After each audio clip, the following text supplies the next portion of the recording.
Success formula తీసుకుంటే మామూలుగా నిచ్చెన అనేది సక్సెస్కి ఒక సింబల్. నిచ్చెన స్టెప్స్ ఉంటాయి కాబట్టి 1 by 1 పైకి ఎక్కిపోతాము.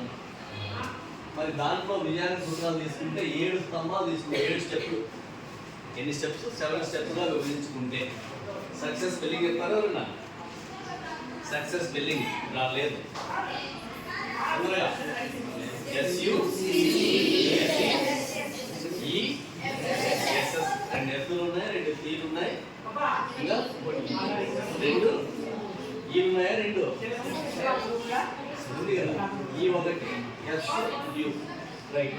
నేను ఆ సక్సెస్కి 7 లెటర్స్ ఉన్నాయి కదా, 7 దానిలోకి ఒకసారి డిఫైన్ చేసుకుంటే ఫస్ట్ ఎస్ సెల్ఫ్ డిసిప్లైన్ ఉందా? సెల్ఫ్ డిసిప్లైన్ దాని గురించి మళ్ళీ మాట్లాడదాం. రెండవది యు అండర్స్టాండింగ్, చెప్పింది విని అర్థం చేసుకోవడం. సి కన్సిస్టెంట్ ప్రాక్టీస్, చెప్పాను కదా, రెగ్యులర్ ప్రాక్టీస్ ఉండాలి. తర్వాత ఇంకొక సి కాన్ఫిడెన్స్. ఈ 4 ఫస్ట్ చూద్దాం. మొత్తం 7 లెటర్స్కి 7 ఉంటాయి. Self discipline. మరి విజయానికి మూల స్తంభం ఏమంటే క్రమశిక్షణ. తెలిసిందే కదా, మనం టైంకి లేస్తున్నామా, చదువుతున్నామా, ఎంత టైం పెడుతున్నాం అనే దాన్ని బట్టే మన విజయం ఆధారపడుతుంది. క్రమశిక్షణ అంటే ఏంటని చూసుకుంటే ప్రతిరోజు నిర్దిష్ట సమయానికి ప్రారంభించడం. దేన్ని? చదివేది ప్రారంభించడం. టైం టేబుల్ తయారు చేసుకోమని చెప్పినాం. ముందు నుంచి మీ టీచర్స్ ఇచ్చింటారు, మన గవర్నమెంటే ఇచ్చింది కదా టైం టేబుల్. దాని ప్రకారం రేపు కావచ్చు, మొన్నాడు కావచ్చు, రిపబ్లిక్ డే రోజు కూడా, ఈరోజు హాఫ్ డే, రేపు సెలవు, మొన్నాడు, ఇవన్నీ కూడా టైం టేబుల్ ప్రకారం ఫాలో అయితేనే మీరు దాని మీద సక్సెస్ సాధించగలుగుతారు. డిస్ట్రాక్షన్ నుండి దూరం కావడం. చెప్పాం కదా, ఒక అర్ధగంట చదివితే మన మైండ్ ఓర్చుకోలేదు, ఆటోమేటిక్గా డిస్ట్రాక్ట్ అవుతారు, పక్కకి వెళ్ళిపోతుంది. అప్పుడు ఏం చేయమన్నాం? రాయమన్నాం. రాసి మళ్ళీ ఏం చేయాలా? మీ అటెన్షన్ని మళ్ళీ సబ్జెక్ట్ మీద తెచ్చుకోవాలి. ఏ సబ్జెక్ట్ చదువుతుంటే ఆ సబ్జెక్ట్. ఒకవేళ డిస్ట్రాక్షన్ ఇంకా ఉంది, సబ్జెక్ట్ని మార్చేయాలి. డిఫికల్ట్ సబ్జెక్టు టఫ్ అనిపిస్తే ఈజీలోకి వెళ్ళిపోవాలి. లేదు టైం బాగుంది అనిపిస్తే డిఫికల్ట్లోకి వచ్చేసేయాలి. అంతేగాని మనం టైం వేస్ట్, స్థిరమైన రొటీన్ పాటించాలి. ఇది డైలీ పాటించాలి. ఒకరోజు పాటించి వదిలేస్తే కుదరదు, సక్సెస్ రాదు. ఖచ్చితంగా క్రమశిక్షణ లేని విద్యార్థి దిక్కు లేని పడవ లాంటి వాడంట. పడవకి దిక్కు ఉండాలా? సముద్రంలో పడవ ఉంది, పోతా ఉంటుంది, దిక్కు ఎట్లా తెలుస్తుంది? ఎట్లా కొలుస్తారు? ఎట్లా పోతున్నామంటే తెలుస్తుంది వాళ్ళకి. దిక్సూచి ఉంది కదా, దిక్సూచి పెట్టుకొని, ఇప్పుడైతే మొబైల్లోనే అన్నీ ఉన్నాయి, అవునా? మొబైల్లో ఏ ప్రకారం ఫోన్లో చూసుకుంటారు. రోజువారీ అలవాట్లు. ఉదయం 6 గంటలకు లేవడం వల్ల ఇది ఫస్ట్లో వాళ్ళకి పడుతుంది. 5 గంటలు వేస్తున్నారు కదా, ఒక 5 గంటలు చదువుకోవాలి. ఇక్కడ 10 గంటలు ప్లస్ మీ ఇంట్లో 5 గంటలు, మొత్తం ఎన్ని గంటలు చదవమన్నాము? 15 గంటలు. సమయానికి భోజనము, నిద్ర, 7 hours స్లీప్ అని చెప్పినాం కదా. ఇంకా ఫుడ్ యాజిటీగా జరుగుతూ ఉంటుంది. ఇంట్లో అయినా పెడతారు, స్కూల్లో అయినా టైంకే పెడతారు. యూసీకి వచ్చేద్దాం. యూ అంటే ఏమని చెప్పినాం? Understanding concepts. బట్టీతో కాదు, బట్టి పట్టినంత మాత్రాన్ని అర్థం కాదు, ఎక్కువ టైం పడుతుంది కాబట్టి బట్టి కాకుండా అర్థం చేసుకోవడం ప్రయత్నించడము. ప్రతి టాపిక్ ఒక బేసిక్స్ అర్థం అయ్యి ఉంటే నీకు ఈజీ అవుతుంది. బేసిక్ నాలెడ్జ్ కరెక్ట్గా ఉంటే ఈజీగా అర్థమవుతుంది. ఎందుకు, ఎలా అనే ప్రశ్నలు వేసుకోవాలి. చదివి దాని మీద ప్రశ్నలు వేసుకుంటే ఈజీగా గుర్తుకుంటారు. ఊటే చదువుకుంటే టైం పాస్ అవుతానే ఉంటుంది. తర్వాత రియల్ లైఫ్ ఉదాహరణలతో కనెక్ట్ కావడం. మనకు లైవ్ ఎగ్జాంపుల్స్ ఉంటాయి. 10th క్లాస్ ఇంతకు ముందు లెక్క చదివినాను, కొన్ని ఎగ్జాంపుల్ని బట్టి మనం ముందుకెళ్ళిపోవడం. Then consistent practice. ఏం చేయాల్సి ఉంటుంది? ప్రాక్టీస్ అనేది ఎట్లా ఉండాలా? చాలా కన్సిస్టెంట్గా ఉండాలి. అంటే నిలకడగా ఉండాలి. ప్రతిరోజు ఎలా ప్రాక్టీస్ చేస్తున్నామో రేపు కూడా అలాగే ఉండాలి. దానిలో పెరగాల కానీ తక్కువ ప్రాక్టీస్. మోడల్ పేపర్లు, బిగ్ బ్యాంక్ ప్రతిరోజు రివిజన్ చేయండి. మీ దగ్గర ఉన్న మెటీరియల్ ఏదైతే ఉందో దాన్నే రిపీట్ చేయమన్నాను, కానీ కొత్త దానికి పోదని చెప్పాం. సరళమైన పేరా కొత్త సబ్జెక్ట్. నెక్స్ట్ సి కాన్ఫిడెన్స్, నమ్మకం. ఉందా నమ్మకం? వచ్చిందా? ఇప్పటికే ఒక ఎలిమెంట్స్ లైట్ అయ్యి ఎంటర్టైన్మెంట్ అయిపోయింది. 4 రౌండ్స్ అయిపోయింది. ఈ పార్టీకి మీ కెపాసిటీ మీకు తెలిసిపోయి ఉంటుంది. మ్యాథ్స్లో మీ కెపాసిటీ, తెలుగులో ఎంత, ఎక్కడ వీక్ ఉన్నావో దాన్ని బట్టి మనం పాజిటివ్ మైండ్, నేను చేయగలను అనుకోవాలి. అంతేగాని నాకు రాదు అనుకుంటే ఈ టైంలో కూడా రాదు. నాకు వస్తుంది, ట్రై చేద్దామంటే వస్తుంది.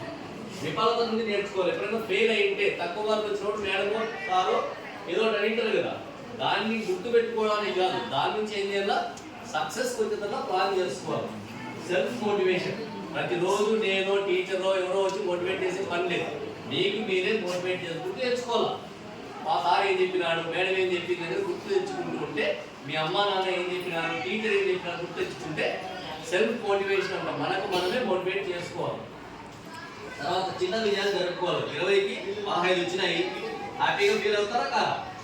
నెక్స్ట్ 16 వచ్చినాయి, సెలబ్రేట్ చేసుకోవడం అంటే పార్టీ చేసుకునే మళ్ళీ కేకే కట్ చేయాలి కాదు, హ్యాపీగా ఫీల్ అయినా కూడా ఒకసారి భుజం కట్టుకోవాలి మనకు మనమే, వేరే వాళ్ళకి కాదు. మనకి బాగా వచ్చినాయి ఎలా కొడుకుంటారు అని నీ పేరుతో నువ్వు ఒకసారి చిన్న విజయాలు జరుపుకోవడం అంటే అది స్ట్రెస్ మేనేజ్మెంట్. యోగా మెడిటేషన్ చేయడం టైం అయితే మీకు లేదు, కానీ నెగిటివ్ ఆలోచనలు చేయొద్దండి. నాకు రాదు, మా ఇంట్లో ఇంతే, మా ఇంట్లో ఇట్లే జరుగుతుంటాయి, ఎప్పుడు జరగని లేండి. జరిగితే జరిగిన అవన్నీ అట్లే ఉండవు కదా, రేపు పొద్దున మారచ్చు అనే కాన్ఫిడెన్స్ పెట్టుకోండి, సక్సెస్ అవుతాం.